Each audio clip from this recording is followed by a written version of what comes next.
Speaking of Drake Maye, let's go to the phone lines to talk with the Patriots quarterback on a Patriots Monday. Drake Maye on WEEI Afternoons is brought to you by Northeast Men's Health, the experts in treating men's sexual health with 6 New England offices, or at northeastmenshealth.com. By Windward Mental Health. Start your healing journey now at windwardmentalhealth.com. And by John Sewer and Drain Cleaning, the name to know when your drains don't flow. Drake Maye, how we doing this week after another big road win? What's going on? Doing pretty well. I'm sure. Is it safe to say this is getting kind of fun? That post-game locker room with Coach Vrabel turning it up in there and you guys flying home on a fun flight. Like, winning streaks got to be a lot of fun after all the work you guys put in. Yeah, no doubt. I think winning in this league is always something you got to enjoy. You know, it's tough to do in this league, and especially stringing a couple of in a row together. So we got to try to keep it going and, learn from still try to learn from the wins and move on for next week. Drake, I'm not sure exactly what the game planning looked like last week coming off of Buffalo getting ready for New Orleans and the Brandon Staley defense, but I can't imagine that you gripping it and ripping it and throwing multiple 50-plus yard passes was in the game plan. Did you see something heading into yesterday, or was that just sort of how the game and the script presented themselves, and then you had the moxie to let him fly and hit him on the run? Yeah, I think those are always in the game plan. I think sometimes you hit them, sometimes the look's not there. So just kind of stay on with the reads and know that, when they are there, let it rip. And those guys made great plays and great catches. Obviously, not all of them counted, and we'll get to some of that later, the officiating and things wiped out. But you dropped a number of those 50-yard type passes right in the hands of your receiver. And we, as viewers, kind of have to watch it play out on our screen, and then we see it hit the hands. When you release those balls, like, do you know it's a good ball the second that it leaves your hand? Yeah, I think you get a pretty good idea on kind of where you want to throw it and where it ends up. Sometimes you get tackled and you get hit and you don't know exactly, where it lands. So you got to watch the replay on the big screen. But, no, those guys, the one that Stephanie made a great play. I think it was a questionable call. And then, Pop, that one was pretty simple. He was open deep. And then the one to Mac, I wish I would have back. I need to put it a little more inside, kind of in play to give him a better chance. But, no, those guys are fun to throw too deep. And I think it's one thing that I enjoy. So, obviously yesterday looked like it was going to be a 2-touchdown day for Pop. Turns out to be a double-tutty day for Kahan Bouty, who said after the game that he's done a lot of growing up over the last couple of years, got rid of some character concerns, and he's becoming more the man that he wants to be. Have you noticed a change and a maturation in him since you've been here? Yeah, I think I appreciate, self-awareness and who's saying that. I think that goes a long way. He continues to do the right stuff and take coaching and ask me questions. And he's one of the first guys that's going to be honest with me if what I'm saying doesn't make sense. So he's great at getting me feedback and asking him what he sees and just keeps on going making contested catches big time. Patriots quarterback Drake Maye here with us on WEEI Afternoons on a Patriots Monday. I was listening to Coach Vrabel talk about your relationship with Josh McDaniels, something we've talked about. Seems like a very good and now very productive relationship. But he also brought up your quarterback coach, Ashton Grant. And I'm wondering, he mentioned that relationship is different than probably the one you have with Josh. What is that relationship like with Ashton Grant, and what does he do for you on a weekly basis? Yeah, he's great. He's the one he's the one that is always kind of laughing and making jokes, that can make better throws or, he's always, I think, the big thing in him is during the week, he's the one that we try to, get a preview of what is third down or red zone and, we try to, see at the same page. So it's cool, spending time with him in the quarterback room, separate from Coach McDaniels and just seeing his thoughts on things. And I think we see football the same way. And, I appreciate, what he's done for me and how he's still cracking jokes when I could have let go a couple more deep balls. But, no, he's very positive, and I appreciate having him in the room. He's been great. Drake, how flattering is it to hear people say that you are in the conversation for, if not emerging as potentially the best quarterback of the excellent 2024 draft class, or that now just, 18 starts into your career, a third of the way into your second season, that you belong in the NFL MVP conversation? Oh, shoot. I got a lot of work to do. I think that's a long way away. I think get some more wins is what I'm focused on. And the big thing with that is starting next week in Tennessee. So that's what I'm focused on. And I think that stuff all comes, to life when you start winning games and keep making plays. Coach Vrabel in that post-game video on Patriots.com brought up the idea that he senses that you guys aren't satisfied, that you're winning games, but you're all seeing before you're even told by coaches what needs to be better. I think you actually referenced that post-game on the field when you said, the defense picked you guys up. Are you seeing that in your teammates, your offense, the people around you that, yeah, they'll celebrate the win, but everybody's aware of what needs to be better? And is that a maturing you're seeing around you in this football team? Yeah, I think it's good to see. I think it's good, but also at the same time, it's good to enjoy the wins in this league.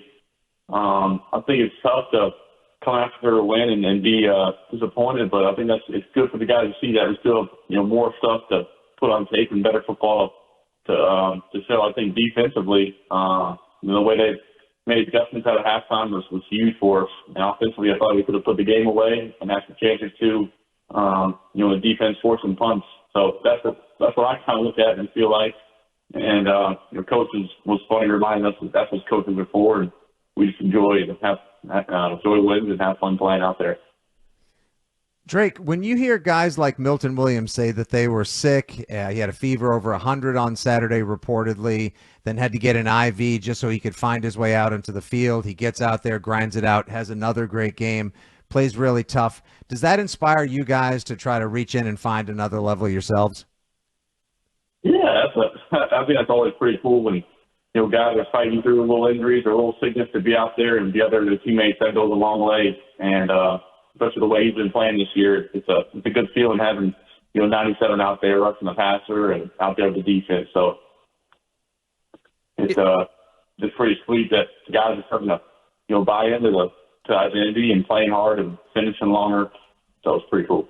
If we were going to nitpick a little bit offensively and what you guys can do better, I think we could all agree running the ball would be something that would help balance out the offense. Do you feel like you guys are close there? Obviously, you get as good a vantage point on that as anybody. Is it coming? Is Josh McDaniels told us patience earlier in the week? So what do you see going on there? I think we're close. I think just the guys and just the one guy that's beating the guy over the top on the outside zone stuff, or the one guy sticking out his arm and making a tackle and tripping up the running back. We're close. I think those guys are doing a great job in the passing game. I think these runs are going to start hitting big for us, and it's going to be refreshing, seeing that some of the big runs and me just chasing the pile. It'd be pretty cool. I imagine you guys had a pretty solid week of practice coming off the huge win with Buffalo, making sure that you guys didn't ride into a letdown game in New Orleans. And now you guys will be preparing for another emotionally charged game, returning to where Mike Vrabel used to coach in Tennessee. I'm not sure if you heard, but about 20 minutes ago, Drake, it was announced that the Tennessee Titans let their head coach, Brian Callahan, go. So it should be quite the environment for you guys. Are you expecting an emotional Mike Vrabel and a really goosed up week of practice? I think you expect a juiced up week from coach every week. He's always juiced up, and I think that's the best thing about him. He's not going to change for the opponent or for the new week. He's going to stay honest and wants us to practice hard. And I think the big thing is, that's the first time hearing the news, but with a new head coach or interim, the guys usually come together and play hard for whoever it is. So we're going to have a tough challenge, and one that we need to get on early and start studying these guys up. Speaking of Vrabel's juice, we've obviously heard the draft story about working out Will Campbell and he letting him, hitting him, putting him on his butt, and we've seen him playing safety in training camp and things of that nature.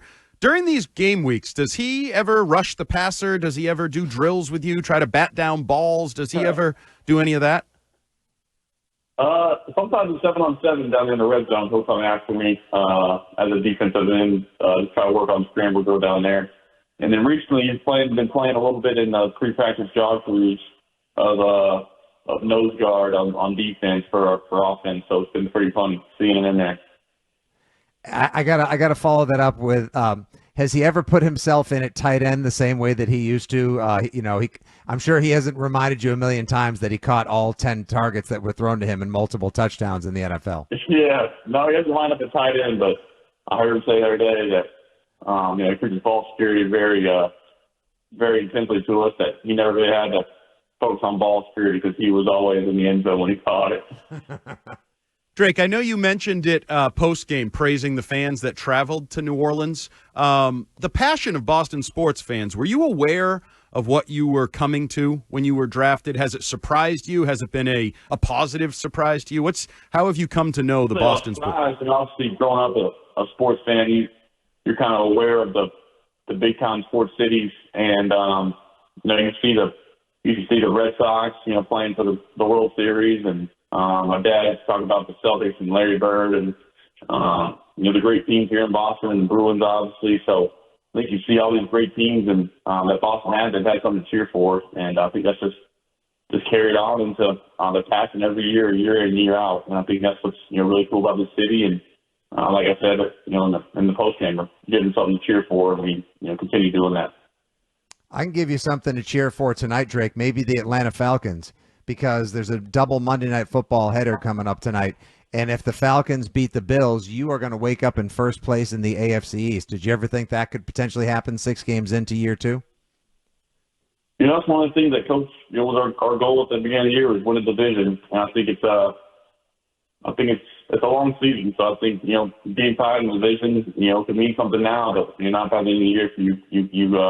You start practicing like, hey, we got to where our goal was. So we got a long season ahead, and we got a lot of work to do. But no, I think it would be cool to see that's in sight and a real possibility. You mentioned a number of times the end of last year, off-season, wanting to win more, need to win more, got to win more. Well, you guys are winning more. Does that create more expectations and pressure, or does it make the work life easier? I think take some pressure off. I think take some pressure off of kind of knowing what it takes to, getting the win column and kind of eases the guys, builds confidence, it builds momentum. And I think the biggest thing about it is you got to come back and do it, the next week, because this is the NFL. It's any given week with these teams and the parity in this league. So you got to bring it every week. And I think that's one of the best things about, winning is, what it took last week and how much better we can play and what we left out there, we feel like we can do better. Drake, I think a lot of fans were excited yesterday because a fan favorite, Efton Chisholm, was active yesterday. He was on kickoff duty, didn't make his way into the rotation at wide receiver yet. What have you seen from him in practices, and do you think maybe he'll crack the rotation sooner than later? Yeah, he just keeps showing up on scout team. He's doing some great stuff on scout team, making plays, making it tough on Marcus Jones and our defense, our defensive backs. So he was close on some of those kickoff returns. I told him just to hit it and accelerate once he kind of reaches the threshold of some of the defenders, and he's got a chance to take the one back. So it was fun to see him in there and see him get his first real action. All right, Drake, we're going to try something new here. We want to get to know you a little bit better, the personality, the off-field Drake Maye. So we thought, what better than questions under the umbrella of may or may not? So we're just going to throw something at you, and if you like it and it's part of your world, it's a may, and if you don't, it's a may not. And this may or may not go well, so we'll see what happens. In the spirit of Halloween, horror movies, may or may not? Nope, not a fan of horror movies, so may not. I agree. What's the point of being scared? Life is scary enough, right? Who wants to add the anxiety to your entertainment? All right, we may. Was that okay? You like that? We're going to visit that moving forward, you think? Is it only one question a week? Yeah. Well, we may grow. We wanted to dip our toe in the water, see how you handled it. Is that okay? Yeah. Well, I mean, I feel like it's pretty quick questions. Just one question seems a little light. All right, so we'll grow it next week. We had one of your family friends in North Carolina actually called in last week after the interview and suggested sort of an idea of that nature. So we'll see where it goes. But now it's time for the quarterback question of the week, brought to you by Northeast Men's Health, the experts in treating men's sexual health with 6 New England offices, or at northeastmenshealth.com. And the quarterback question of the week comes from Doug in Danvers, and Doug said, without getting into specifics from yesterday, what is your general mentality dealing with officiating and perceived bad calls that you have to overcome? I'm pretty calm with officiating. I think it's part of the game. I think I need to, maybe give it to the rest a little more on some calls that I don't agree with. But I think that's kind of later in my career when you kind of build some notoriety. So early on in my career, I'm just trying to be nice to the refs and hopefully get to